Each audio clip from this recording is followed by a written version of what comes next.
मुजफ्फरनगर की नगर कोतवाली क्षेत्र के बाननगर गांव में बीजेपी महिला मोर्चा की रोहाना मंडल अध्यक्ष प्रीति पुंडीर ने ग्राम प्रधान के परिवार पर सड़क से सटी जमीन पर कब्जे की कोशिश का आरोप लगाया। प्रीति ने कहा कि चकबंदी के बाद भी प्रधान परिवार ने आम के बाग की मेड़बंदी उनकी खेत में कर दी। जनवरी 2025 में एसडीएम निकिता शर्मा ने पैमाइश कराई, जिसमें उनकी जमीन में 740 मीटर अधिक पाई गई। अप्रैल में पूजा स्थल बनाया, लेकिन प्रधान परिवार के सुरेंद्र, नरेंद्र, विनोद, राकेश, धनराज, दिग्विजय ने नींव उखाड़ फेंकी। सुंदर सिंह ने कहा कि पटवारी ने अनुमति दी थी, परिवार ने खेत पर धरना दिया। रोहाना चौकी पुलिस ने समझाया, लेकिन धरना जारी। हमारे यहाँ पे जो पीछे प्रधान का जो बाग है, वो कहता रहे, हमेशा कहता रहे कि मेरी जमीन कम है। तो एसडीएम साहब ने एक बार जनवरी में हम दोनों पक्षों के दोनों चौकों की पैमाइश करा दी थी।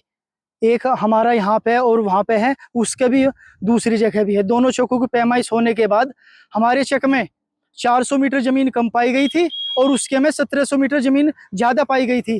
तो उसके बावजूद हमने फिर जब पैमाइश निशानदेही सब कुछ होली जनवरी में, निकिता शर्मा एसडीएम साहब थी, उसके बाद यहाँ पे हमने अप्रैल में पूजा स्थान बनाया था अपनी जमीन में। निशानदेही के बाद उसे आज प्रधान के परिवार वाले तोड़ के चले गए हैं। हिमानी है, उनके परिवार वाले सुरेंद्र, नरेंद्र, राकेश, विनोद।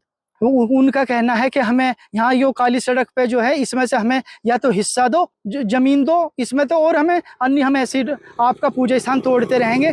आप हमारे पे किसी भी अधिकारी से हमारा कुछ नहीं करा सकते।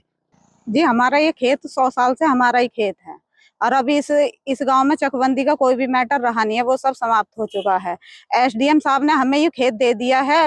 मजिस्ट्रेट साहब आए थे, उन्होंने निशानदेही करा दी थी जनवरी में और ये सारा खेत हमें ही दे दिया था।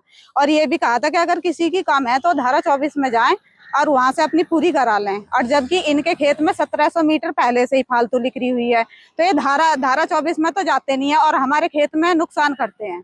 हमारा पूजा स्थान तोड़ते हैं और हमारे खेतों को भी बहा दें, फसल को भी नष्ट कर दें। अभी सरसों की फसल बोई थी, उसमें पानी चला दिया और फिर आज हमारा ये पूजा स्थान तोड़ दिया।